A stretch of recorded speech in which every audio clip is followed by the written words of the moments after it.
It looks like we've got folks from all over the country, a good amount from the East Coast. Tracy, are you on the East Coast or are you coming in from California this morning? Me? Yes, you. I'm in Minneapolis today. Okay, great. You never know You never know. where I'm going to be.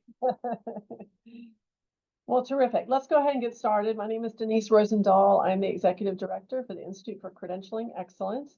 I'm joined today by two team members, Liz Dombrowski, who is our Accreditation Services Manager, and Katie Scott, who is our Senior Manager of our Membership and Operations team. So any one of us can answer any specific question. Oh, Grace is here too. Hi, Grace. She is our, leads up our education area and has been very involved in our I.C.E. exchange as well. So I will shoot them any questions that I can't answer, but wanted to just give you a warm welcome and thank you for responding to the invitation. I'm really looking forward to what we might discover today. We're super excited to begin engaging with you. Our sole purpose truly is to understand your field, your needs, and see what connections we can make with I.C.E., the Institute for Credentialing Excellence. So I'm going to spend just a few minutes talking about who we are, and then Bobby Vernon is going to give us a little bit of an overview of how we kind of view the ecosystem in which you all are working and which we are working so that we can begin to pinpoint those opportunities for connections.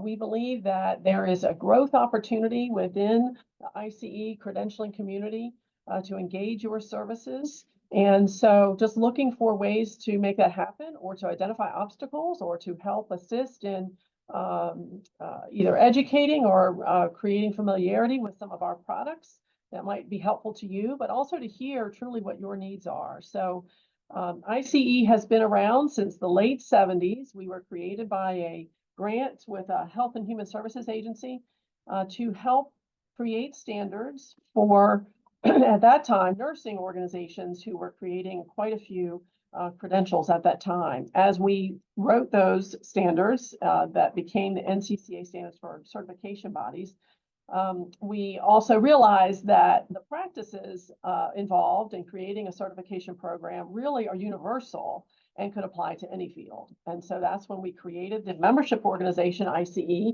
and began expanding into other non-healthcare areas. So I would say today we were at about 48% healthcare related, and the rest are non-healthcare related. It could be construction services. It could be financial services.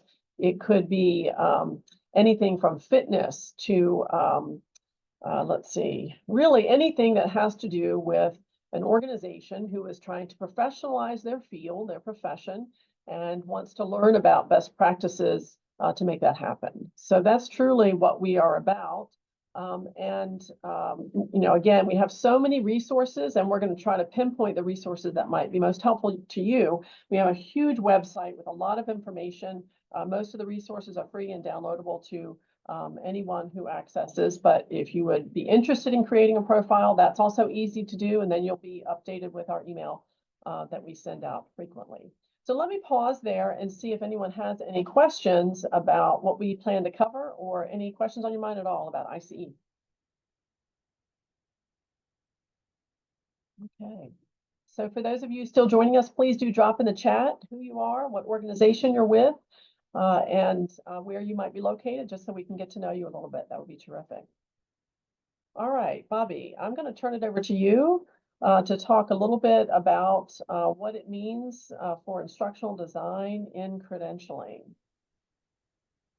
All right, let me just bring up my presentation here. Everyone can see that, yes, I assume? Yes. Great. Yeah, I feel awful having to say I feel like I have a profession with no home, but it has been quite the journey in my 25 years, rooted in instructional design. Let me begin by giving you a little background about my career trajectory, which no one could have ever planned for. There was no way to script this journey that I've been on. I'm currently the Senior Director of Learning and Development at Global Skills Exchange. This organization is historically rooted in skill standards and certification program development. And they have brought me on board, gosh, it's been 2.5 years ago now, to build their learning and development capabilities.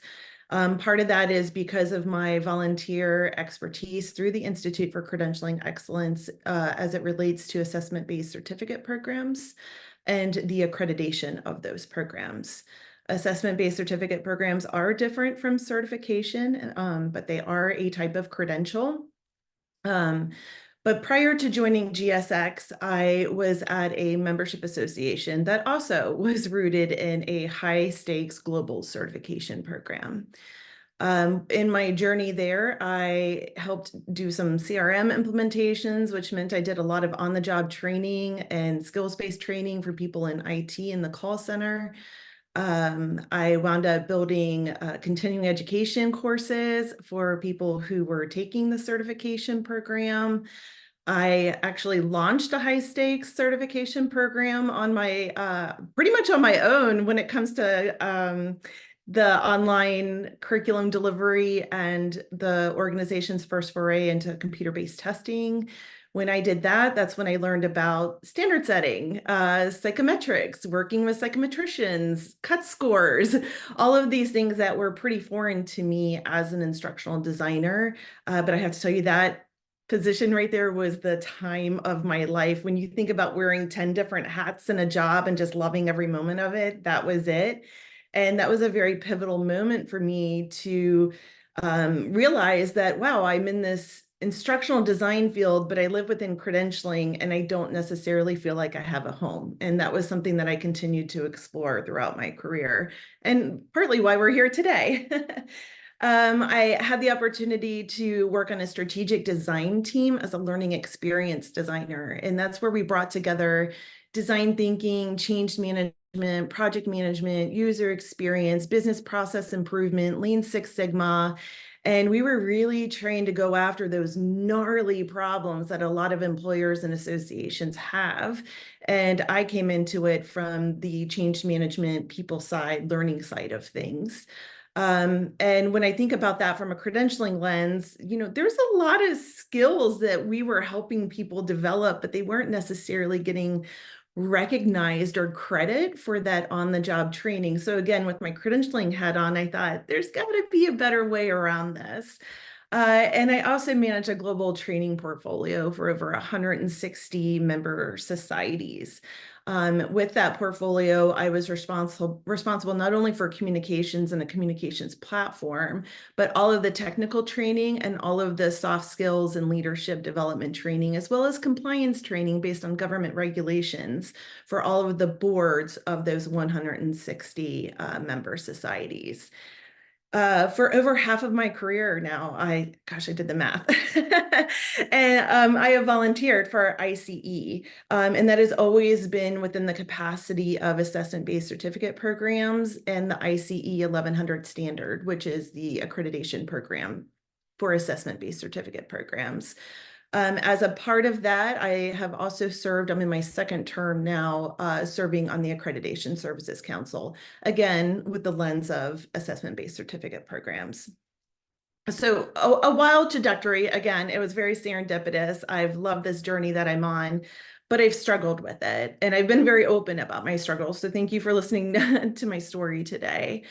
And here's, I found this picture and it just seemed like such a good representation that in terms of instructional design as a field, it kind of stayed on this path. And then there was me going down this credentialing path and I could never find my people in my community. And I started to find a little bit of that community through I.C.E., especially with the assessment-based certificate program resources that they were coming out with, the accreditation standards, and starting to talk to people who primarily focused in certification, but who were now interested in the education and training portion of credentialing. The challenges, this is from the industry view as I felt it, and this is a very simplified representation, but there were these firewalls that I experienced between certification, because a true certification cannot necessarily have an education and training program associated with it. You cannot say, take this program, then take our exam, and therefore you have a certification or you are certified. So there's this firewall between certification and education and training. But when you work in education and training, you're developing different types of credentials. Some of them can be prerequisites of some sort for certification. It can be continuing education as part of the mandatory continuing education requirement for a certification program. And there's accreditation rules around certification programs if they're accredited to the NCCA standards about who can talk to who and who can work with who. And so there's this major partition of where I sat. And then because I worked within an organization, not only serving the membership, I also had insight into the on-the-job training and skills development from a human resources perspective, but I didn't sit in human resources. And so for my employer at the time, they didn't necessarily have an instructional design center of excellence in the organization. They maybe had a trainer in the call center and a trainer in the IT department. And then they had me wherever I was sitting, but I was never in credentialing. I was never in the credentialing department, even though I served them.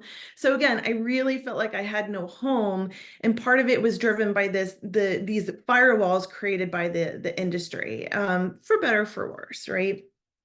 So my struggle with that is I saw all of these things created one ecosystem.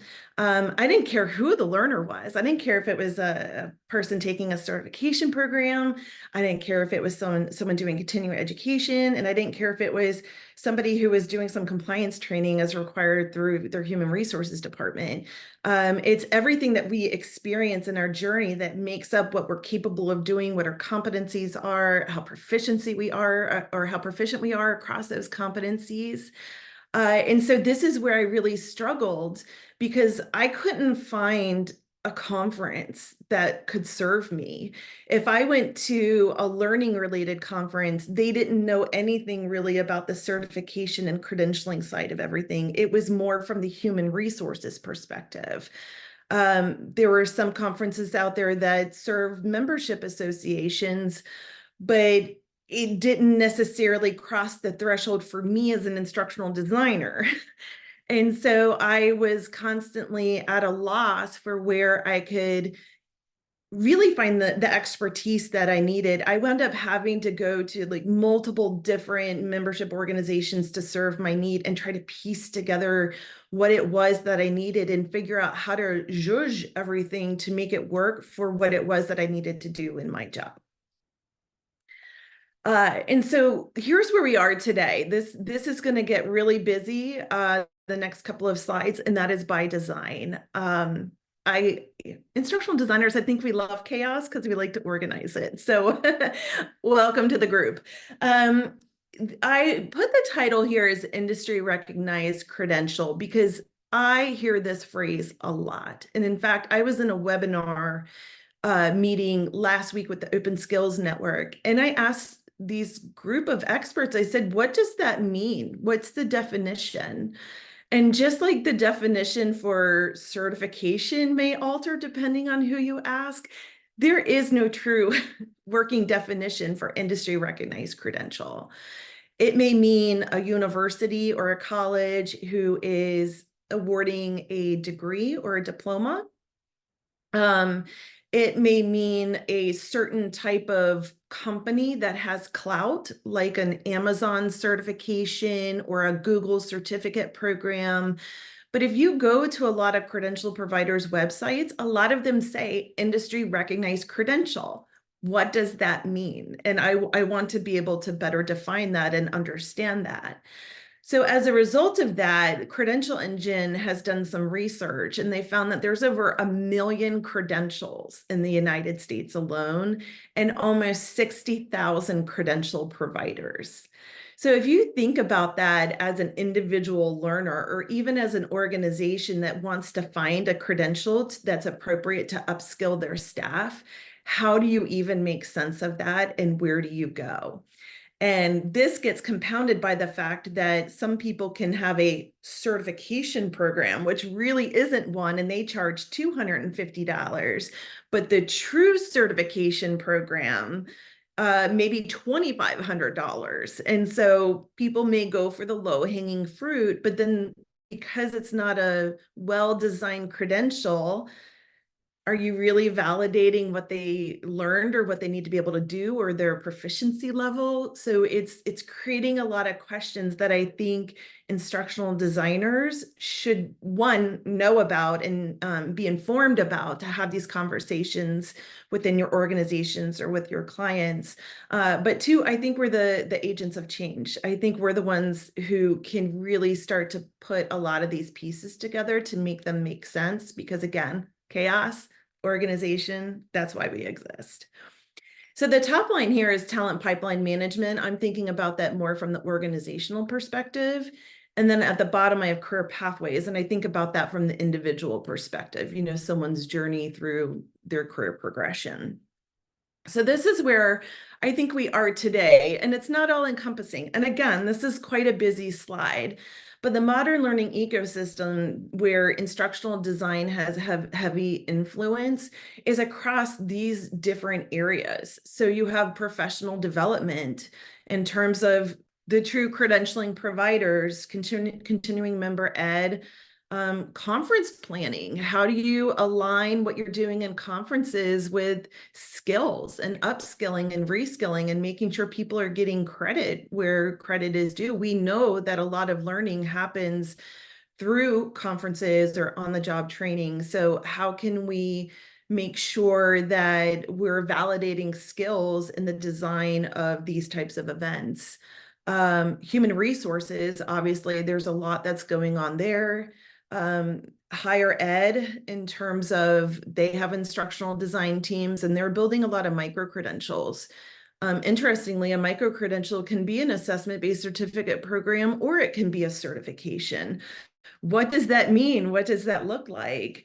How do you start stacking credentials across different types of organizations to create that career pathway that somebody is looking for, that will be recognized by an employer, who will then, pay those people appropriately for the skills that they're bringing to the job?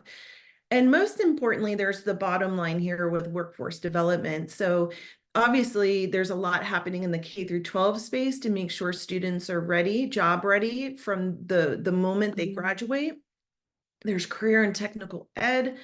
You have a lot of workforce development councils that are convening industry experts, employers, government, to be able to create talent pipelines and create the programming to get people skilled and into some of these jobs that the employers need filled.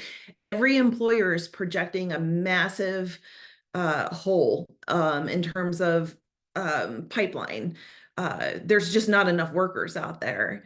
And then similarly, you have economic development. I know I'm in the state of Virginia. I think most states are probably the same, where they have the government for Virginia has an economic development office that actually provides instructional designers to employers to help them create the programming that they need for K through 12, for community colleges, in order to get people skilled and into their businesses when they're building their, manufacturing plants or their data centers. So there's a lot happening out there where instructional design has a place, but it's not necessarily the traditional mode of learning that we were all used to, right? So when you look at all of these things, where do you go for the resources? And again, I think credentialing is the anchoring of all of this in terms of validating the learning and assessing learning. And behind this ecosystem is this very complicated, very fast-moving technological backend, where there are skill libraries, rich skill descriptors. There's all of this mapping that needs to happen. From an instructional design perspective, we're not necessarily building around learning outcomes anymore. We need to build up into a skills library. We need to build up into a competency model. What does that look like? And again, from a credentialing perspective, to ensure you are appropriately assessing someone's competence and proficiency level. There's a ton that I can go into here, but it's very overwhelming, so I won't do that.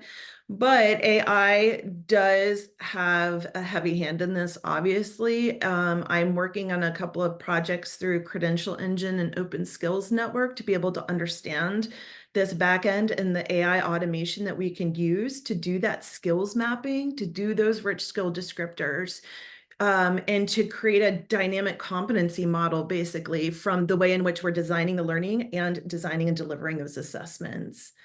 And so coming full circle, I think in terms of having a home, it's with the Institute for Credentialing Excellence, because, under Denise's leadership, they're putting a stake in the ground and they're saying, we're interested in this and somebody has to fill this role. And from that credentialing perspective, this is our home. So that's my background. I'll stop and happy to answer questions or pass it back over to you, Denise. Great. Thank you so much, Bobby. That's truly helpful. And I really appreciate the wide lens you took in terms of what this ecosystem looks like, and then, really figuring out how I.C.E. Can be that home. I want to mention a couple of resources, free and completely downloadable, that you might find helpful. And then I'd really love to open it up for questions so that you can tell us what's on your mind. What do you want to hear more about? How can we help you connect? So if we share my screen and show you one of our website pages, can you see that? So this is coming from the accreditation tab on our website of credentialingexcellence.org. And this will explain the 3 different accreditation services that we have. ACAP is for assessment-based certificate programs, NCCA is for certification programs, and then we have a dual accreditation program for certification programs to connect NCCA and ISO 17024. We won't get into this a whole lot today. What I want to focus on is these 2 tabs here. One is the certificate versus certification tab, and this has a couple of resources. One is the defining features document, which is a really nice way of looking at all of the features of the certification program and certificate program side by side. I have been told by folks like you who have said this is incredibly helpful in talking with a new client as they say, hey, we want to do something, but we're not quite sure, and helping them walk through the differences and the important differences that are good to know up front as you begin your work. And so, again, completely free and downloadable, a nice resource that you might use with your clients. Another is a video that kind of distills it down in a very easy to understand format. So those are 2 things that you can have access to at any time.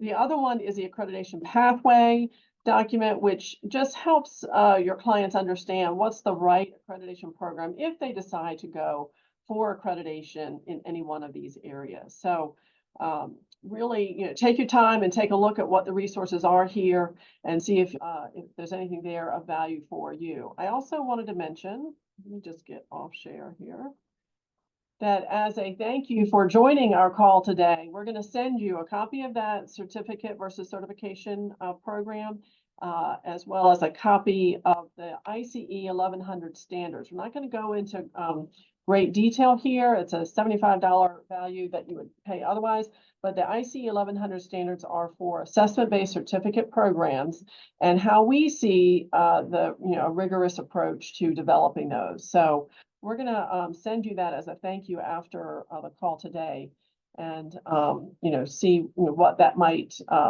generate for you in terms of questions. I wanted to make one more comment about what I'm seeing in the marketplace in terms of growth of interest in this area. So I'm an active member of the American Society of Association Executives. There's a lot of talk, a lot of discussion right now, and a lot of movement, frankly, from organizations, membership organizations, looking to professionalize their organization, the individuals within their organization. Sometimes that means they create a certification body. Sometimes that means they just create education within the membership society. But I'm seeing quite a bit of interest here. And so we're trying to engage that population to say, hey, if you're going to go down this route, for lots of really good reasons, and we can talk about what those motivations might be. But if you're going to go down this route, understand what you're undertaking, right? Understand the different options that you have, what the return on investment might be, what the intended business model is of these different programs.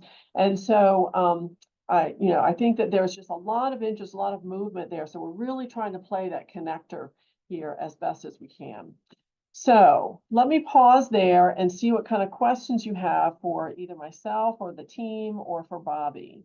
Anything on your mind?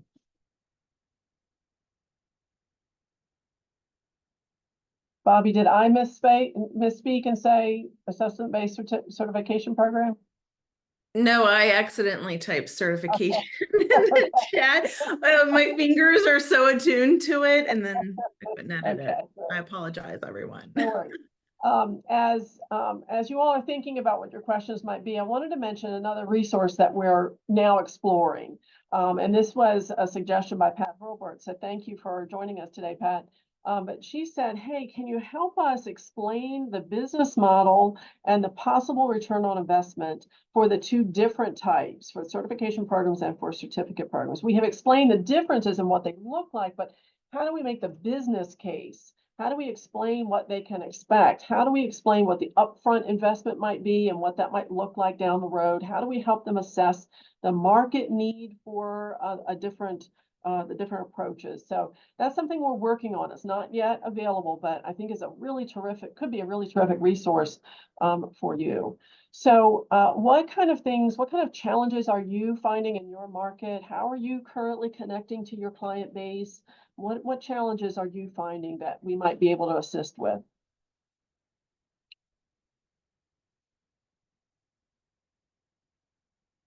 Tracy, I don't want to put you on the spot, but you and I have had some conversations that might be helpful for this group to hear. Anything that is on your mind that you're currently facing?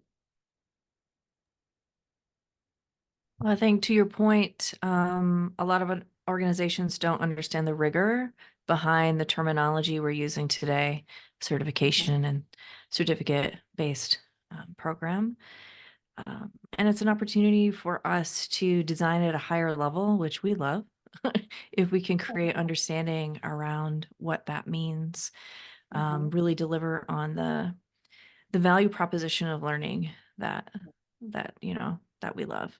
I appreciated Bobby's matrix to kind of differentiate between the different sectors in our space. I think that's really important in understanding like the big picture of workforce development and how curious it is that those different sectors aren't really talking between academic institutions, corporate training, and professional development. Often I'm squarely in professional development, and often when I'm having conversations with leaders at academic institutions who are offering CE or in corporate training, they don't really know the value proposition of professional development or even that that's happening and what a beautiful opportunity is for us to partner and develop, more structure within that whole space. But yeah, to Bobby's point too, there hasn't really been a real home for people in professional development who are learning designers. And so this is an important community to foster. Those are my thoughts. Great, excellent. I can speak to a couple more resources that we have that might be helpful in your conversations with clients. We have a podcast related to the assessment-based certificate program and accreditation program. We have a how to launch a program, which can be very helpful as you're engaging with your clients. I also am really proud of a document that we circulate quite a bit through I.C.E., which is a strategic questions document. So this is intended for the organization to use with their board of directors or with their staff to really think, hey, what is it that we're trying to accomplish here? Let's go through and design this. We hear quite a bit, and we hear programs coming to us that might be 2, 3, 4 years old. And they say, hey, we're really struggling, whether it's certification or certificate programs, we're really struggling. And so when we talk with them, we realize they didn't really think through how to create the program based on best practices. And so sometimes they have to go back and retrofit some things. They have to go back and, really rethink their market study, or go back and rethink, the skill set. With so much focus on skill development, this is such a critical question as people are sort of ramping up. Again, I don't want this to be an advertisement for I.C.E. Everything I've mentioned here is free for you to download and for you to use. We're just trying to figure out, how can we be that home? How can we make those connections? So I'm going to stop talking. Any other thoughts, questions, concerns? What are you facing?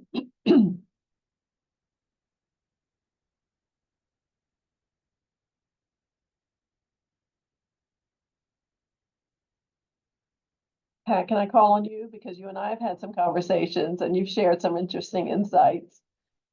Sure. And just a little more about my background. I have been an instructional designer. I'm kind of like Bobby. I've been doing it for a long time, and there weren't schools that had programs in it or anything like that. We just kind of figured it out as we went. And I've worked for mostly college level and postdoctorate level programs.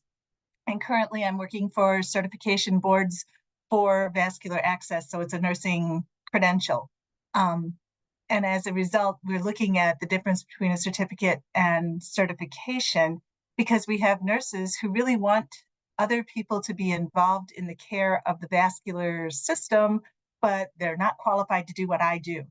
And as a result, it's a way of bringing together. What we're looking at is trying to find the model that works, of people that are like the EMTs in the emergency vehicles bringing patients in. They have to set the line before the vascular access team gets to them, or the phlebotomist who has to take care of that line, but they don't really have training in that line. There's definitely that connection of all the different types of healthcare professionals. And we want to make it very clear that a certificate is not the same as a credential. But we want people to be able to take that certificate too. And so that's been the business model that we're looking at. And the one place that we're at right now with our meetings and such is the discussion of, your titles cannot be so close that they are indistinguishable. That's like step number one on the whole strategic planning piece. They kept saying, well, yeah, we want it to be like a certificate in vascular access. And it's like, nope, you don't, because that's not going to, that's going to create more issues for you down the road. So those are the places that we're looking at. But we're also looking at how to get doctors more involved in some of this too, that they understand what a vascular access team can do. And it's that constant marketing of your program so that people have that value. They see what that value is in the field. And doctors are inundated with so much stuff that they just kind of zone it out a lot of times. So how do we get the attention, that we need to have for that particular topic?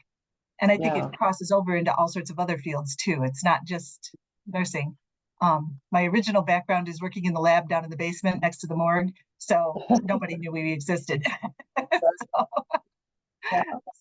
Interesting. Thank you so much. That's great. And you touched on a little bit about how certificate programs might intersect, and there's a whole notion of sort of micro-credentialing and stackable. Let's talk about that in just a second. Kate, just as I called on Pat, I noticed you were coming off mute. Was there something you wanted to share? Yeah, and I work with Tracy, for Tracy actually in Inspired Ed, and I wanted to but I've been in other spaces and a lot of corporate development, and I've also been in membership organizations and interesting higher ed and organizational professional hybrid groups where we developed programs for industry out of an institute within a higher ed program that kind of bid for that. So I feel like there's definitely a feeling it's kind of like still the wild west, if I can say that. And I think that's really great. Where I'm seeing the value is in addition to just making the distinction between certificate and certification, I think you even have to go further back with a lot of people. There's so much sort of noise to signal out there in terms of badging and micro credentials that people begin to equate them because they're just sort of kept on this constant fire hose Yeah. So I think anything we can do to try and make those differentiations and kind of separate that out. No, no, no. Like even if you get this massive, you've invested all this in this badging and all of this kind of digital micro credentialing, it's not the same. And try to kind of like see where, I don't want to say this in a kind of an arrogant way, but that kind of level of professionalism, like the distinction is kind of being lost as to what constitutes professional. And that's, I guess, the crux of it, right? Yeah, totally agree. And I hear you in the confusion. We have a terminology document. I can also send that out to everyone that is intended to address the differences in all of that terminology. Absolutely. And I think that the clearer that we all can be with those definitions, the more we can guide our clients around, what's the right pathway here for achieving your goals, and that's the name of the game. I wanted to share real quickly, and then I want to get on to a comment from Anita. I wanted to share our micro-credentialing toolkit. Again, totally open, accessible by anyone. This was developed by a micro-credentialing task force that we have. And sort of, there's some case studies in here. There's talk about how, the phases of development of a micro-credential might work. There's a checklist here you can download. We did this based on some survey responses that we got from many of our members, and then a list of additional resources here. So I'm going to put the link to this in the chat as well. Anita is asking about, let me stop sharing. Anita is asking about some of the, real difficult questions around, exam durations, security, psychometric standards. And we do have some resources for that. And we also have articles in our Credentialing Insights page. But Anita, anything you wanted to further on that comment? Anything else you're looking for there? I mainly the question count the passing scores. What are the industry standards out there within the role-based certification program? Is it more appropriate to have like a certain number of questions, 60, 70, 80? Is there any benchmark analysis done out there that would give a kind of guidelines on where an administrator, for example, needs, like an administrator exam, certification exam, needs to have at least 60 questions, and the duration it cannot be below 1 hour and stuff and information like that. Is there something? Okay, great. So in our, I'm going to pass this over to Liz in a second, but in our NCCA standards that relate to how certification programs are built, we talk about how exams should be mapped to the blueprint. That blueprint should reflect the domains. The domains are created through the job task analysis. I've said everything I know about this topic. Liz, would you jump in? That was a great start. So I am not a psychometrician, which is a word that I.C.E. likes to throw around a lot. I can tell you from a certification perspective, because we're measuring different things in certifications versus certificates. We spend a lot of time on this blueprint conversation. It's a different conversation for our assessment-based certificates because you're measuring different things. For certifications, the answer is it depends. There is a way to measure the validity of how you're measuring an exam. So an exam with 2 domains will need fewer questions than an exam with 3 domains, then 4 domains, then 5 domains. So it really depends on what are you measuring, how many questions you need on that test. Same thing will apply on the assessment-based certificate side in a very different way. We do have a psychometric workshop coming up if this is something that you're very passionate about. But the short answer is as long as I've been doing this, I have deferred to smarter people than me to tell me why the math is mathing, to come up with that number of questions to measure what we value. Okay. Thank you. And Bobby, you're saying, you put a note in the chat that it comes down to weighting the risk and importance of frequency on a specific skill. Anything you want to expand on there, Bobby? Sure. So on the certification side, you're going to do a job task analysis, which is going to get you those knowledge, skills, abilities, behaviors, and other characteristics that is required of that particular job role, industry, whatever it is that you're looking at. in that particular workshop. You're doing that with SMEs who are in that industry or in that job. And once you collect all of that information, there's a survey component where you go out to people in that job role or in that industry and you say, hey, take a look at all of these KSAs, behaviors, and other characteristics that we've captured, and you need to identify for us the risk associated with doing that thing inappropriately, right? Is bodily injury or death involved? Probably pretty risky, right? The same with the importance and the frequency of doing skills. And then based on the mathematical wizardry that happens on the back end of that through your psychometricians and your IO psychologists, they're going to figure out what the weighting is in terms of if a certain KSA is very risky, very important, there's probably going to be more questions associated with that. And if something is not as important, it may not even be on the exam. And then together that creates that that blueprint that Denise was talking about. And that's how they determine how many numbers of the number of questions on the exam, the number of questions per topic area or domain. And then the length of the exam is going to depend on your question types, right? If you're doing scenarios, that's going to take longer than a multiple choice question. So there's a lot of factors that go into determining the overall length of your exam. Excellent. This could be a topic for a future conversation for us. Maybe we get some feedback from you on areas that you would like to learn more about. I'd like to host maybe a quarterly kind of conversation like this, and you just tell us what's on your mind and what kinds of things you'd like to learn more about, and then we can set up the right person to do a little demonstration and have a conversation about it. So in our follow-up message to you, I might ask for other topics that you might want to do a deeper dive on for a future conversation. All right, Julie. Thanks, Denise.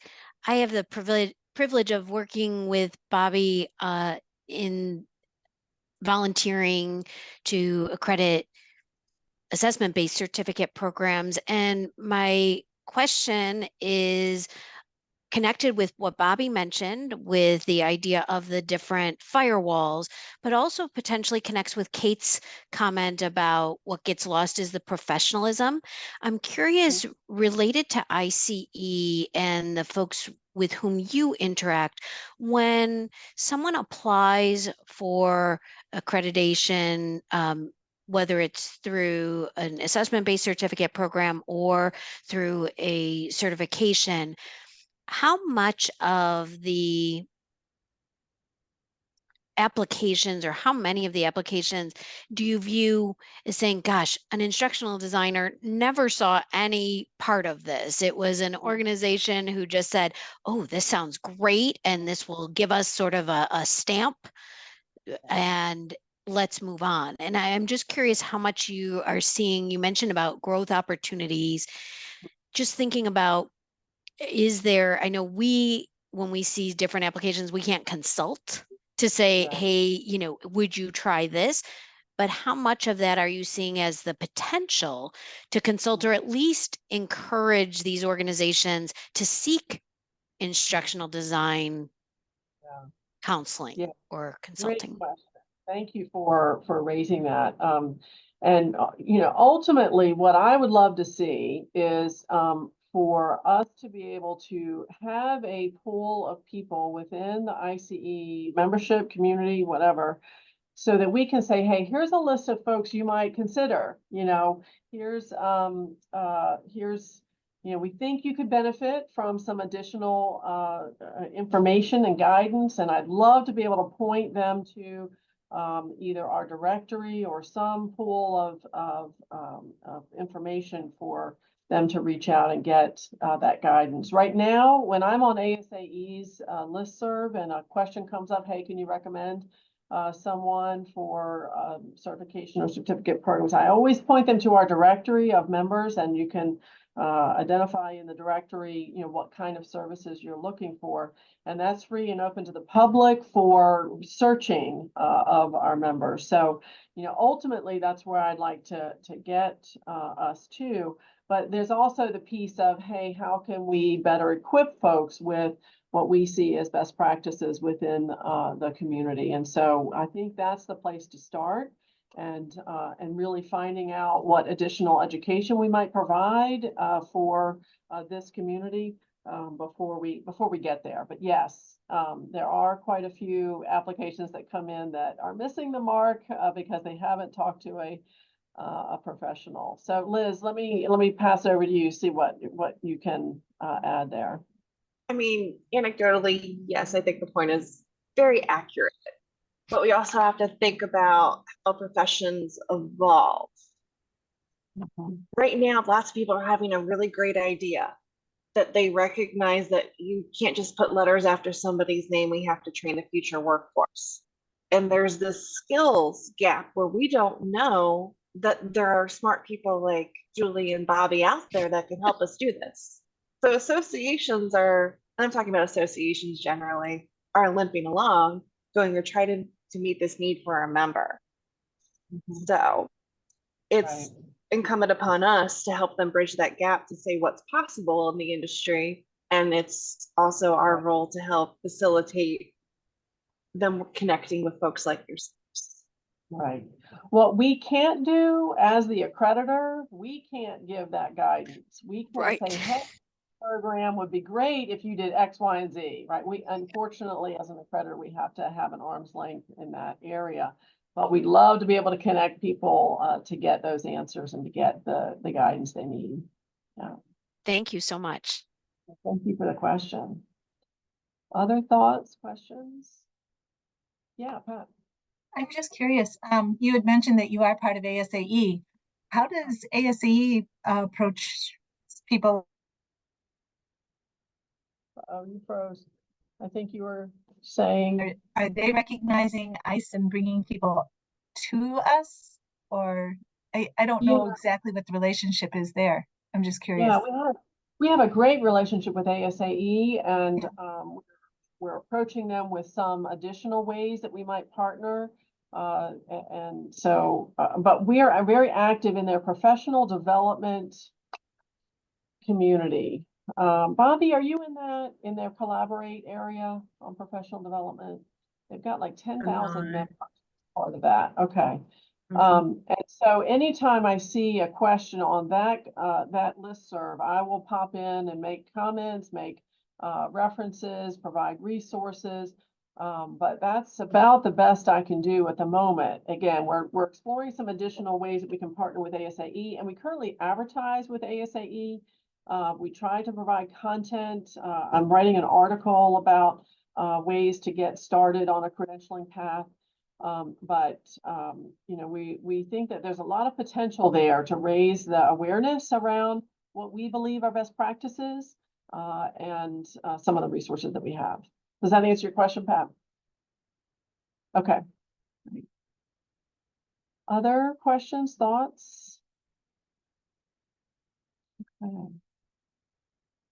So I would love to continue this conversation and continue connecting folks if you all are interested. So what I might do is send out, I'm going to send out a follow-up email with some of the resources that I mentioned, and then ask for your input in terms of a topic, conversation topics that we can bring forward to this group.